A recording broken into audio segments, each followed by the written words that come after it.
So today I wanted to talk to you about medical record keeping in online health consultations. So the bottom line is there's no difference in requirement of keeping records for an online consultation compared with an in-person or face-to-face consultation. So that's the really important thing to remember. But it's something I've been discussing with health professionals lately quite a bit, so I thought I'd give you my thoughts. Now, with digital technology in an online consultation, we have a unique opportunity in that we can potentially keep a 100% record of everything that we do. All the forms, all the emails, all the messages, all the images and the video recorded consult, we can keep a record of that all.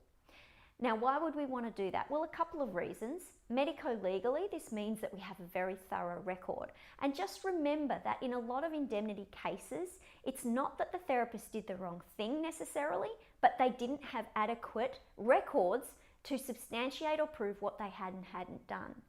So that covers that base. It's something that the patient can then access if they want to as well, to rewatch the consultation, meaning their retention of the information from that consult is potentially a lot higher. Now, there are other aspects of having a recorded video call. That can be internal training, it can be record keeping, that sorts of thing. But let's talk about why you maybe wouldn't want to do that. Various health professions may have different requirements around record keeping.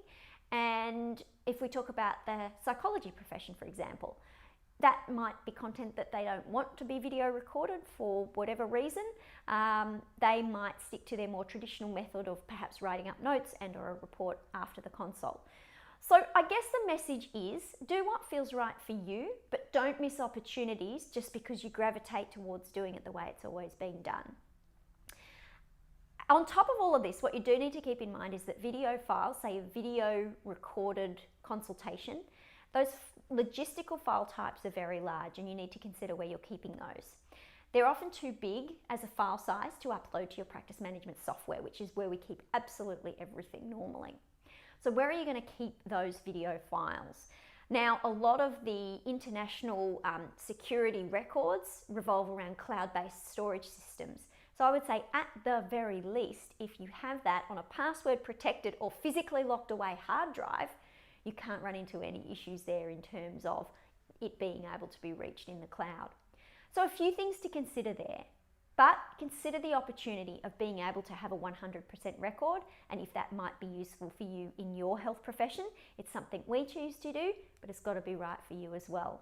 It's an interesting one, so have a think about it, and I'll hope to see you next time. Thanks, guys.